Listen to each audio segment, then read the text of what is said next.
ಸ್ನೇಹಿತರೆ ನಮಸ್ಕಾರ. ದುರಂಧರ್ ಎನ್ನುವ ಹಿಂದಿ ಸಿನಿಮಾ ಬಿಡುಗಡೆಗೊಂಡು ಈಗಾಗಲೇ ಬಾಕ್ಸ್ ಆಫೀಸ್ನಲ್ಲಿ ಯಶಸ್ವಿಯಾಗಿದೆ. ಈಗಾಗಲೇ ಬಹಳಷ್ಟು ಜನ ದುರಂಧರ್ ಚಿತ್ರವನ್ನು ನೋಡಿರ್ತೀರ. ಚಿತ್ರ ಚೆನ್ನಾಗಿ ಮೂಡಿ ಬಂದಿದೆ. ಅದರಲ್ಲಿ ಎಲ್ಲ ನಟರು ತಮ್ಮ ತಮ್ಮ ಪಾತ್ರಗಳನ್ನು ಉತ್ತಮವಾಗಿಯೇ ನಿರ್ವಹಿಸಿದ್ದಾರೆ. ಆದರೆ ಆ ಚಿತ್ರ ನೀಡಿರುವ ಸಂದೇಶವನ್ನು ಮತ್ತು ಚಿತ್ರದಲ್ಲಿರುವ ಕೆಲವು ಸನ್ನಿವೇಶಗಳು, ಪಾತ್ರಗಳು ವಿವಾದವನ್ನು ಹುಟ್ಟುಹಾಕಿವೆ. ಪಾಕಿಸ್ತಾನದ ವಿರುದ್ಧ ದೃಶ್ಯಗಳಿವೆ ಅಂತ ಗಲ್ಫ್ ರಾಷ್ಟ್ರಗಳು ದುರಂಧರ್ ಚಿತ್ರವನ್ನು ನಿಷೇಧಿಸಿವೆ. ಇನ್ನು ಎಂದಿನಂತೆ ರಾಷ್ಟ್ರೀಯತೆಯ ಕುರಿತ ಚಲನಚಿತ್ರಗಳು ಬಿಡುಗಡೆಗೊಂಡಾಗ ಒಂದಷ್ಟು ಜನ ಬಾಯಿ ಪಡೆದುಕೊಳ್ಳುವುದು ಸಹ ಸಾಮಾನ್ಯವಾಗಿದೆ. ಯಾಕಂದರೆ ಈ ಚಿತ್ರದಲ್ಲಿ ವಾಸ್ತವತೆಯ ಕುರಿತು ಒಂದಷ್ಟು ವಿಷಯಗಳನ್ನು ತೋರಿಸುವ ಪ್ರಯತ್ನವಾಗಿದೆ.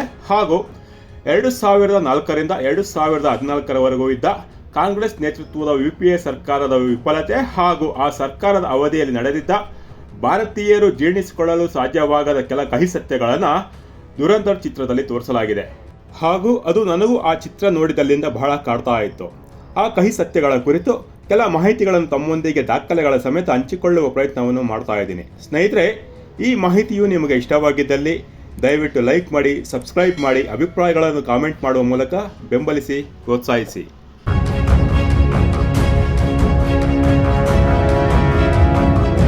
ಸ್ನೇಹಿತರೆ, ಈ ಹಿಂದೆ ಬಾಲಿವುಡ್ನಲ್ಲಿ ಸ್ಪೈ ಸಿನಿಮಾ ರಿಲೀಸ್ ಆದಾಗ ಅದರಲ್ಲಿರುವ ಹೀರೋ ಪಾಕಿಸ್ತಾನಕ್ಕೋ ಇಲ್ಲವೇ ವಿಶ್ವದ ಮತ್ಯಾವುದ ಕಡೆಗೆ ಹೋಗ್ತಾನೆ.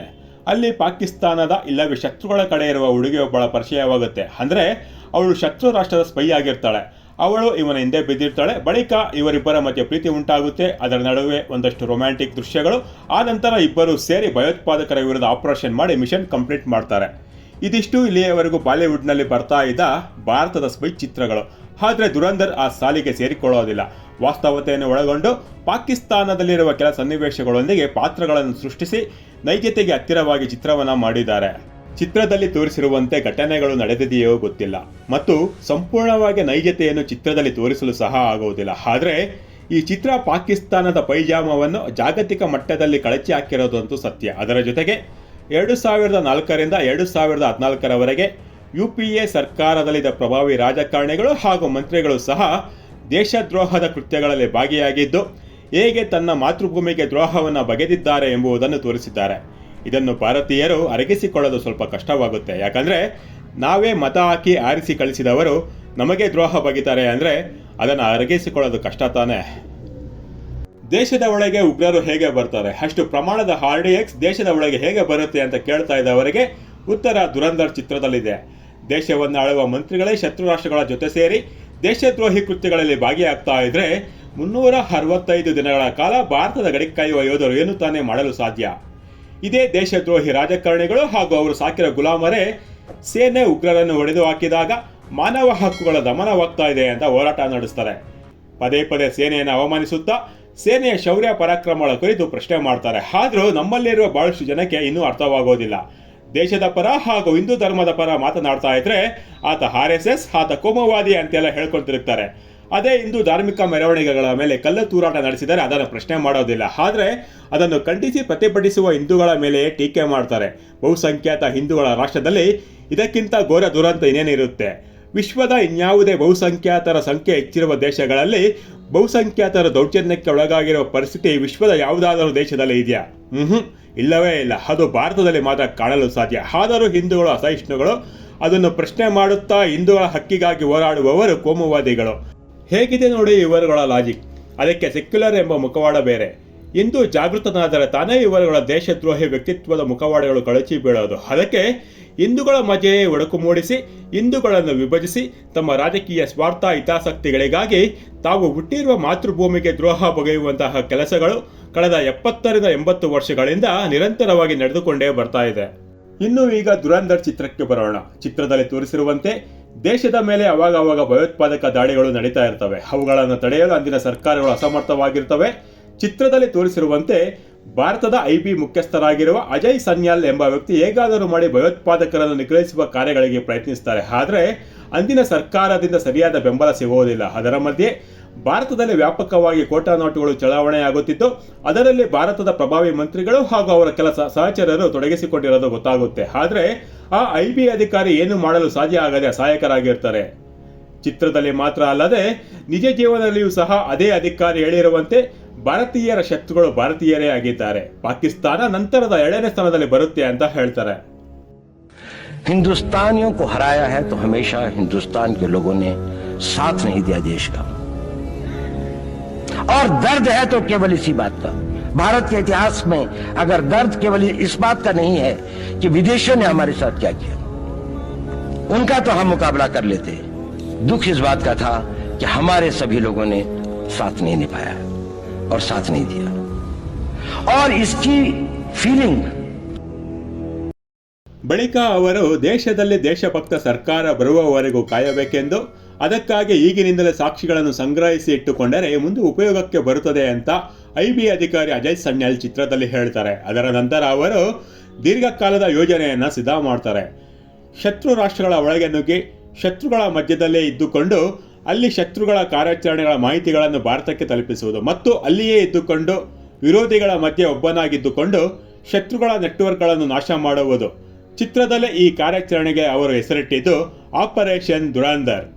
ದುರಂಧರ್ ಅಂದರೆ ಶಕ್ತಿವಂತ, ಬಲಿಷ್ಠ, ಅಸಾಧ್ಯವಾದದನ್ನು ಸಾಧಿಸಿ ಮುಗಿಸುವವನು ಅಂತ ಅರ್ಥ ಬರುತ್ತೆ.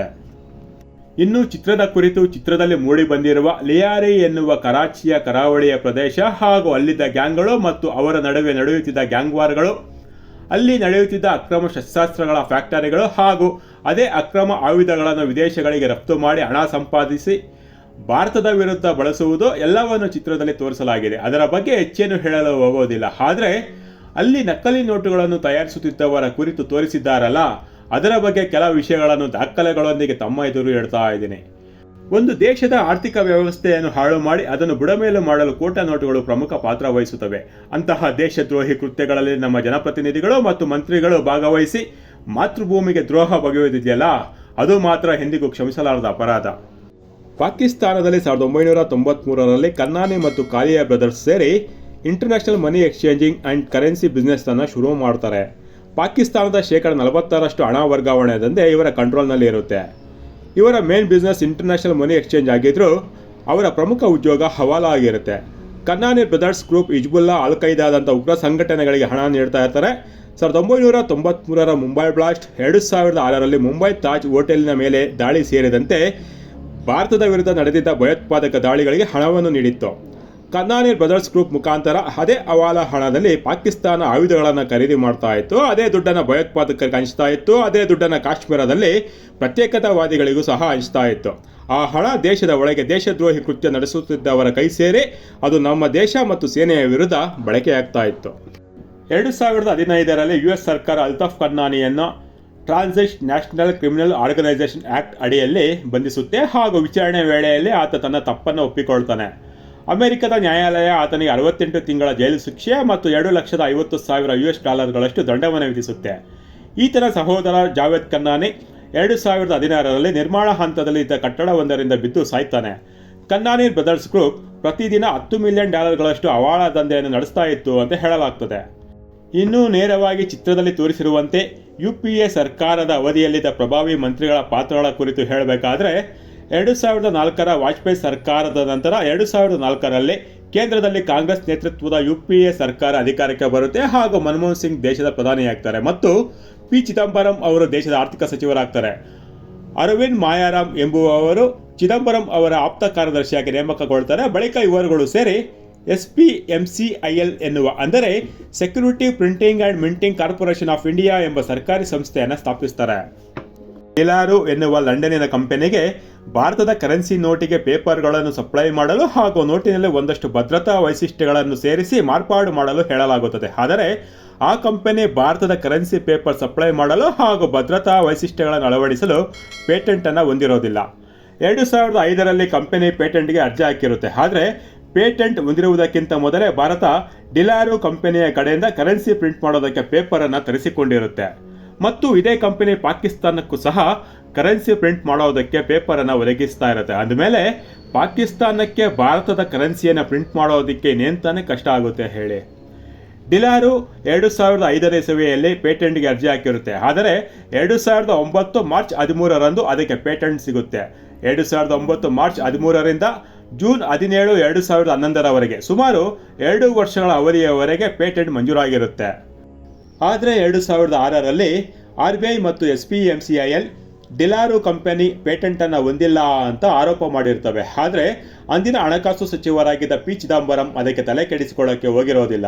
2010ರಲ್ಲಿ ಪ್ರಣಬ್ ಮುಖರ್ಜಿ ಅವರು ಹಣಕಾಸು ಸಚಿವರಾಗಿದ್ದಾಗ ಡಿಲಾರು ಕಂಪನಿಯ ಮೇಲೆ ನಿಷೇಧವನ್ನು ಹೇಳ್ತಾರೆ. ಹಾಗೂ ಅದೇ ಸಮಯದಲ್ಲಿ ನೇಪಾಳ ಬಾರ್ಡರ್ ಬಳಿ ಕಾರ್ಯನಿರ್ವಹಿಸ್ತಾ ಇದ್ದ 70ಕ್ಕೂ ಹೆಚ್ಚು ಬ್ಯಾಂಕ್ಗಳ ಮೇಲೆ ಸಿಬಿಐ ದಾಳಿಯನ್ನು ನಡೆಸಿ ಅಪಾರ ಪ್ರಮಾಣದ ಕೋಟಾ ನೋಟುಗಳನ್ನು ವಶಪಡಿಸಿಕೊಂಡಿರುತ್ತೆ.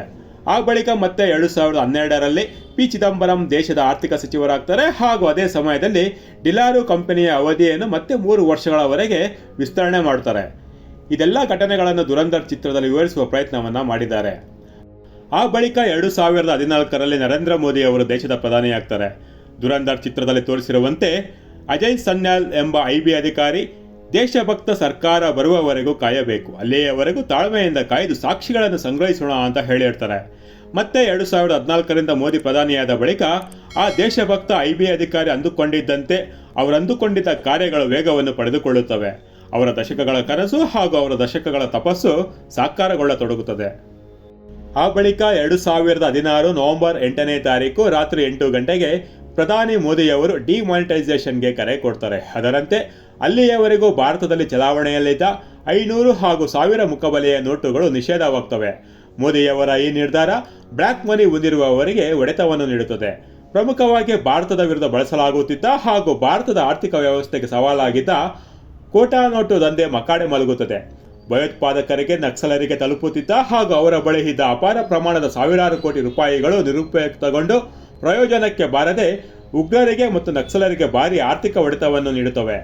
ಪಾಕಿಸ್ತಾನವಂತೂ ನೋಟು ಡಿಮಾನೈಸೇಷನ್ ಆದ ದಿನದಿಂದ ಬಿಕಾರಿಯಾಗಿದ್ದು ಇಂದಿಗೂ ಅದು ಮೇಲೇಳಲು ಸಾಧ್ಯವಾಗಿಲ್ಲ. ಅಂದು ಬಿಕಾರಿಯಾದ ಪಾಕಿಸ್ತಾನ ಇಂದು 100 ಕೋಟಿಗಳಿಗಾಗಿ ವಿದೇಶಗಳಲ್ಲಿ ಭಿಕ್ಷೆ ಬೇಡುವ ಪರಿಸ್ಥಿತಿಗೆ ಬಂದಿದೆ, ಇಲ್ಲವೇ ತನ್ನಲ್ಲಿರುವ ಆಸ್ತಿಗಳನ್ನು ಮಾರುವ ಹಂತಕ್ಕೆ ಬಂದು ಬಿಕಾರಿಯಾಗಿ ನಿಂತಿದೆ. ಡಿಮಾನಿಟೈಸೇಷನ್ ಮಾಡುವ ಮೂಲಕ ಭಾರತ ಭಯೋತ್ಪಾದಕರ ಹಾಗೂ ನಕ್ಸಲರ ಆದಾಯದ ಮೂಲವನ್ನೇ ತುಂಡರಿಸಿ ಹಾಕಿದೆ. ನಕ್ಸಲಿಸಂ ಅಂತೂ ಇನ್ನು 2026 ಮಾರ್ಚ್ ತಿಂಗಳಲ್ಲಿ ಅಂತ್ಯವನ್ನು ಕಾಣಲಿದೆ ಅಂತ ಖುದ್ದು ಗೃಹ ಸಚಿವ ಅಮಿತ್ ಶಾ ಅವರೇ ಹೇಳಿದ್ದಾರೆ. ಈಗಾಗಲೇ 100 ಜನ ನಕ್ಸಲರು ಬಂದು ಸರ್ಕಾರಕ್ಕೆ ಶರಣಾಗಿದ್ದಾರೆ. ಲಂಡನ್ನಿನ ಡಿಲಾರು ಕಂಪನಿಯೊಂದಿಗಿನ UPA ಸರ್ಕಾರದ ಒಪ್ಪಂದ ಕುರಿತಂತೆ ಭಾರತ ಸರ್ಕಾರ 2017 ಫೆಬ್ರವರಿ 14ರಂದು FIR ದಾಖಲು ಮಾಡಿದೆ ಹಾಗೂ CBI ತನಿಖೆ ನಡೆಸಿ ಸಾಕ್ಷ್ಯಾಧಾರಗಳನ್ನು ಸಂಗ್ರಹಿಸಿ 2023 ಜನವರಿ 10ನೇ ತಾರೀಕಿಗೆ ಆರೋಪ ಪಟ್ಟಿಯನ್ನು ಸಹ ಸಲ್ಲಿಸಲಾಗಿದೆ. ಆರೋಪ ಪಟ್ಟಿಯಲ್ಲಿ ಚಿದಂಬರಂ ಆಪ್ತ ಕಾರ್ಯದರ್ಶಿಯಾಗಿದ್ದ ಅರವಿಂದ್ ಮಾಯಾರಾಮ್ ಅವರನ್ನು ಆರೋಪಿಯನ್ನಾಗಿ ಮಾಡಲಾಗಿದೆ. ಪ್ರಕರಣದಲ್ಲಿ ಡಿಲಾರು ಕಂಪನಿಯ ಪೇಟೆಂಟ್ ಅವಧಿ ಮುಗಿದಿದ್ದರೂ ಕೂಡ ಅದನ್ನು ಅಂದಿನ ಹಣಕಾಸು ಸಚಿವರ ಗಮನಕ್ಕೆ ತರದೆ ತಾನೇ ಸ್ವತಃ ಡಿಲಾರು ಕಂಪನಿಗೆ ಅವಧಿಯನ್ನು ವಿಸ್ತರಿಸಿದ್ದು ಗಂಭೀರ ಕಾನೂನು ಬಾಹಿರ ಕೃತ್ಯವನ್ನು ಮಾಡಿದ್ದಾರೆ ಅಂತ ಆರೋಪಿಸಲಾಗಿದೆ. ಹಾಗೂ ಆ ಸಮಯದಲ್ಲಿ ಡಿಲಾರು ಕಂಪನಿಯ ಎಕ್ಸಿಕ್ಯೂಟಿವ್ ಆಗಿದ್ದ ಅನಿಲ್ ರಘುಬೀರ್ ಎನ್ನುವ ವ್ಯಕ್ತಿ 2011ರಲ್ಲಿ ತನ್ನ ಕಂಪನಿ ತನಗೆ ಪಾವತಿ ಮಾಡಿದ್ದಕ್ಕಿಂತಲೂ ಅಧಿಕ ಅಂದರೆ 8.2 ಕೋಟಿಗಳಷ್ಟು ಹಣವನ್ನು ಪಡೆದಿದ್ದಾರೆ ಅಂತ CBI ತನ್ನ ಚಾರ್ಜ್ ಶೀಟ್ನಲ್ಲಿ ಹೇಳಿದೆ. ಆದ್ದರಿಂದಲೇ ವಿಪಕ್ಷಗಳು ವಿದೇಶಿ ಶಕ್ತಿಗಳೊಂದಿಗೆ ಸೇರಿ ಸಾಕಷ್ಟು ಅಪಪ್ರಚಾರಗಳನ್ನು ನಡೆಸಿ 2024ರಲ್ಲಿ ಮೋದಿಯವರು ಮತ್ತೆ ಅಧಿಕಾರಕ್ಕೆ ಬರಬಾರದು ಅಂತ ಸಾಕಷ್ಟು ಪ್ರಯತ್ನ ಪಟ್ಟಿದ್ರು. ಅದರಲ್ಲಿ ಸ್ವಲ್ಪ ಯಶಸ್ವಿಯೂ ಆಗಿದ್ರು. ಆದರೆ ದೇಶ ಕಾಯುವವನಿಗೆ ಯಾವುದು ಪರಿಣಾಮವನ್ನು ಬೀರಲಿಲ್ಲ. ಭಾರತೀಯರು ಮತ್ತೆ ಪ್ರಧಾನಿ ಮೋದಿಯವರ ಕೈ ಹಿಡಿದು 2024ರಲ್ಲಿ ಅಧಿಕಾರಕ್ಕೆ ತಂದಿದ್ದಾರೆ. ಇದೆಲ್ಲ ಕಾರ್ಯತಂತ್ರಗಳ ಹಿಂದೆ ದುರಂಧರ್ ಚಿತ್ರದಲ್ಲಿ ತೋರಿಸಲಾಗಿರುವ ಐಬಿ ಅಧಿಕಾರಿಯ ದಶಕಗಳ ಪರಿಶ್ರಮವಿದೆ, ದಶಕಗಳ ತಪಸ್ಸಿದೆ. ಅಂದು ಅವರು ಯೋಚಿಸಿದ್ದ ದೀರ್ಘಾವಧಿಯ ಯೋಜನೆಗಳು ಇಂದು ಪರಿಣಾಮ ಬೀರುತ್ತಿವೆ. ಅದರ ಮತ್ತೊಂದು ಯಶಸ್ಸೇ ಅಪರಿಚಿತರ ಕಾರ್ಯಾಚರಣೆಗಳು. 1980ರಲ್ಲಿ ಖಾಲಿಸ್ತಾನಿಗಳು ಭಾರತೀಯ ವಿಮಾನವನ್ನು ಅಪಹರಣ ಮಾಡಿದ ಪ್ರಕರಣಗಳಿಂದ ಹಿಡಿದು ಕಾಂದಹಾರ್ ವಿಮಾನ ಅಪಹರಣ, ಭಾರತದ ಸಂಸತ್ ಮೇಲಿನ ದಾಳಿ, ಮುಂಬೈ ತಾಜ್ ಹೋಟೆಲ್ನ ಮೇಲಿನ ದಾಳಿ ಹಾಗೂ ಇತ್ತೀಚಿನವರೆಗೂ ಭಾರತದ ವಿರುದ್ಧ ನಡೆದ ಭಯೋತ್ಪಾದಕ ದಾಳಿಗಳಲ್ಲಿ ಭಾಗವಹಿಸಿದ್ದವರನ್ನು ಭಾರತ ಇಂದು ಜಗತ್ತಿನ ಮೂಲೆ ಮೂಲೆಗಳಲ್ಲಿ ಹುಡುಕಿ ಹೊಡೆದು ಹಾಕುತ್ತಿದೆಯಲ್ಲ, ಅದರ ಹಿಂದೆ ಅಂದಿನ ಐಬಿ ಅಧಿಕಾರಿಯ ದಶಕಗಳ ಕಠಿಣ ಪರಿಶ್ರಮ ಹಾಗೂ ಕಠಿಣ ತಪಸ್ಸು ಅಡಗಿದೆ. ಪಾಕಿಸ್ತಾನದಲ್ಲಾಗಲಿ ಇಲ್ಲವೇ ವಿಶ್ವದ ಇನ್ಯಾವುದೋ ಮೂಲೆಗಳಲ್ಲಿ ತನ್ನ ಗುರುತನ್ನು ಮರೆಮಾಚಿಕೊಂಡು ಅಪರಿಚಿತರಾಗಿದ್ದುಕೊಂಡು ಅಜ್ಞಾತರಾಗಿದ್ದುಕೊಂಡು ಭಾರತದ ಶತ್ರುಗಳನ್ನು ಸದೆಬಡಿಯುತ್ತಿರುವ ಇಲ್ಲವೇ ಶತ್ರುಗಳ ಕೈಗೆ ಸಿಕ್ಕಿ ಹುತಾತ್ಮರಾಗಿರುವ ಅಪರಿಚಿತ ಅಜ್ಞಾತ ವ್ಯಕ್ತಿಗಳಿಗೆ ನಾವು ಭಾರತೀಯರು ಕೃತಜ್ಞರಾಗಿರಬೇಕಿದೆ. ಭಾರತೀಯ ಸೈನಿಕರು ವರ್ಷದ 365 ದಿನಗಳು ಗಡಿಯನ್ನು ರಕ್ಷಣೆ ಮಾಡುತ್ತಿದ್ದರೂ ಸಹ ಗಡಿಯವರೆಗೆ ಶತ್ರುಗಳ ಮಧ್ಯೆ ಇದ್ದು ಶತ್ರುಗಳ ಯೋಜನೆಗಳನ್ನು ವಿಫಲಗೊಳಿಸುತ್ತಾ ಸಕಾಲದಲ್ಲಿ ಭಾರತೀಯ ಸೇನೆಗೆ ಹಾಗೂ ಭಾರತದ ಇಂಟೆಲಿಜೆನ್ಸಿಗೆ ಮಾಹಿತಿಗಳನ್ನು ತಲುಪಿಸುತ್ತಾ ದೇಶದ ವಿರುದ್ಧ ನಡೆಯಬಹುದಾಗಿದ್ದ ಸಾವಿರಾರು ಷಡ್ಯಂತ್ರಗಳನ್ನು, ಭಯೋತ್ಪಾದಕ ಕೃತ್ಯಗಳನ್ನು ತಡೆದಿರುವ ಅಜ್ಞಾತ ವ್ಯಕ್ತಿಗಳಿಗೆ ನಾವೆಷ್ಟೇ ಕೃತಜ್ಞರಾಗಿದ್ದರೂ ಸಾಲದು. ದುರಂಧರ್ ಅಂತಹದೇ ಒಂದು ಘಟನೆಗಳ ಕುರಿತು ಮೂಡಿಬಂದಿರುವ ಚಿತ್ರ. ಜಗತ್ತಿನೆದುರು ಪಾಕಿಸ್ತಾನದ ಪೈಜಾಮವನ್ನು ಕಳಚಿರುವುದರ ಜೊತೆಗೆ ಭಾರತೀಯರಿಗೆ ಭಾರತದ ರಾಜಕಾರಣಿಗಳ ದೇಶದ್ರೋಹಿ ಮುಖದ ಪರಿಚಯ ಮಾಡಿಸಿದೆ. ಸ್ನೇಹಿತರೆ, ಇದಿಷ್ಟು ಇಂದಿನ ವಿಚಾರ. ಈ ಮಾಹಿತಿಯು ನಿಮಗೆ ಇಷ್ಟವಾಗಿದ್ದಲ್ಲಿ ಲೈಕ್ ಮಾಡಿ, ಸಬ್ಸ್ಕ್ರೈಬ್ ಮಾಡಿ, ತಮ್ಮ ಅಭಿಪ್ರಾಯಗಳನ್ನು ಕಮೆಂಟ್ ಮಾಡಿ ತಿಳಿಸಿ. ಮತ್ತೆ ಇನ್ನಷ್ಟು ವಿಚಾರಗಳೊಂದಿಗೆ ಮುಂದಿನ ಸಂಚಿಕೆಯಲ್ಲಿ ಭೇಟಿಯಾಗೋಣ. ಅಲ್ಲಿಯವರೆಗೂ ಜೈ ಹಿಂದ್, ಜೈ ಶ್ರೀರಾಮ್.